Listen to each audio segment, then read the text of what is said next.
kalau ikut apa yang kita dapat tahu, bahawasanya kita adalah negara terakhir dalam dunia yang membuat merealisasikan daripada FA ke AFC. Ulang sekali lagi.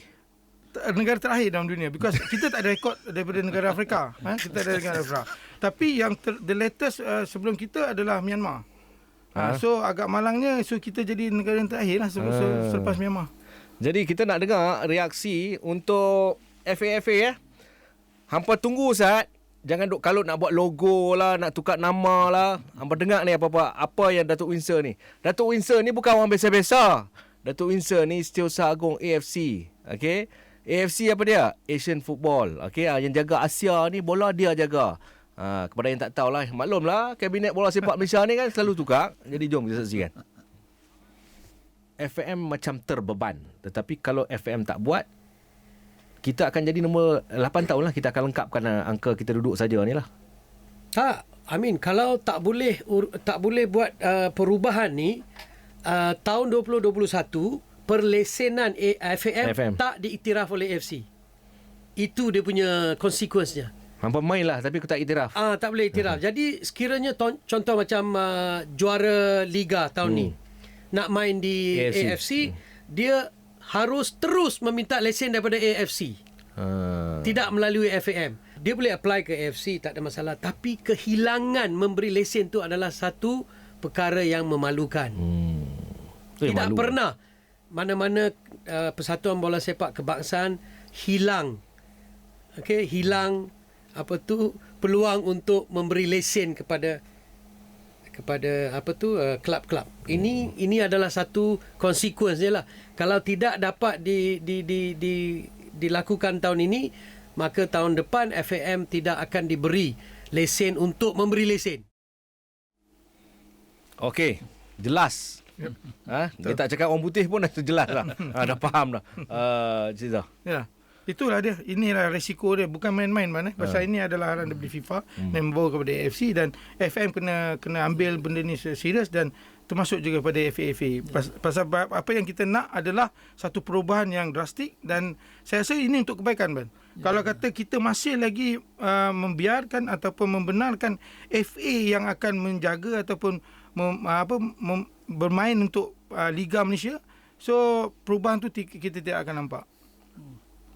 Rupanya ada elemen maruah dekat situ kan. Maruah Cik Bos. Bermakna FAM kalau tak buat tu, next year FAM tak boleh bagi lesen. Betul. Itu memalukan lah. Memalukan. Saya rasa sudah sampai waktunya lah FAM terpaksa berkeras lah. Jadi kepada FA yang ketegak ni, yang ketegak bukan semua Cik Bos, segelintir yang duk fikir apa mereka boleh buat dengan jaga FA ni, suka diingatkan lah, jaga bola ni tak boleh kaya lah. Tak boleh kaya. Jadi apa sepanjang Cik Izzah berjalan, maksudnya pergi buat inspection, saya tengok naik kapal terbang kan, FAM Bayak pergi Penang semua. Apa kriteria? Saya tak salah saya antara kriterianya kita sentuh dua dulu kriteria kesukanan dan juga kriteria infrastruktur. Cik Mus mungkin boleh sentuh tentang kriteria infrastruktur. Okey, saya ada pergilah kepada 2-3 FA, saya tak perlu sebut nama kan.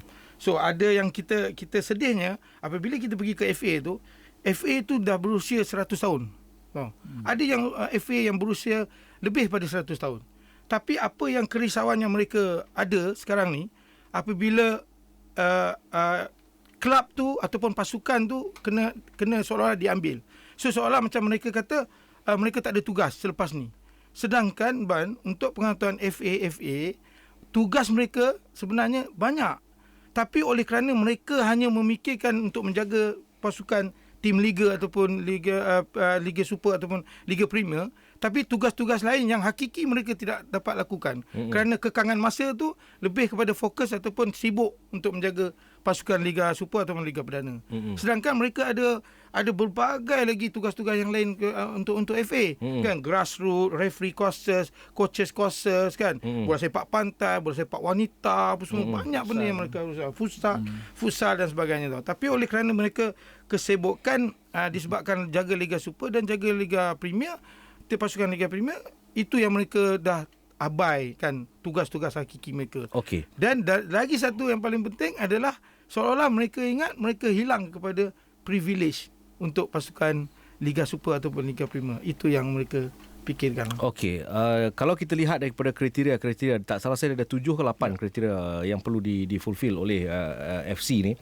Setiap pasukan mesti mempunyai, kalau kita bersembang tentang kriteria kesukanan, pembangunan pemain grade A, pemain muda grade A, servis dan sokongan perubatan pemain berkontrak grade A. Ini semua AA lah. Yep. Hampa jangan main sembang B. B dia ada program akar umbi lah. Yeah. Okey, program akar umbi B, boleh ambil. Lepas tu program pendidikan teknikal grade B, CSR grade C, Akademi Pemain Muda grade C, tidak mengamalkan semangat perkawaman grade C. Ini antara kriteria dalam kriteria kesukanan. So far kebanyakan yang saudara tuan yang amat besar Izhar Tan pergi ni, dia semua fulfill? Tidak. Kalau kata, maaf cakap lah kan, kalau kata dia ada 15 kriteria, tak salah dia semua total dia ada 15 kriteria, FA hanya fulfill 2 saja. Alamak. Kadang-kadang referee courses itu pun disebabkan orang kata ref tu nak upgrade dia punya license, dan juga jurulatih punya courses. Yang lain tu agak tidak kesampaian lah. Alamak. Cik Mus, UiTM boleh lah cakap sebab infrastruktur dia champion. Betul lah tu. Tapi pada saya, kalau kita lihat ada tim-tim juga yang tidak mempunyai infrastruktur, yang menyewa venue. Saya bagi contoh 2017 J-League Kawasaki Frontier dia kebetulan saya diberi peluang melawat pasukan tersebut, ya. Dia menyewa pada pihak PBT, Municipal Kawasaki, dan dia champion. Jadi yang penting pada saya ialah kita kena ada satu perjanjian yang komprehensif lah, mutual understanding lah. Bagaimana isu sekarang ialah pertama, bila kita ada perjanjian komprehensif, kita kena bagi tahu dia untuk padang ni, untuk padang perlawanan, ini dia kriteria dia, A, B, C, D, E mesti ada. Kan, untuk latihan ini dia A, B, C, D. Yang kita sedia sekarang ni, kadang-kadang kita lihat pasukan Liga Super ataupun perdana nak cari padang latihan pun agak susah kan. So kesana ke sini, ya, kesana ke sini, kesana ke sini, ya. Betul.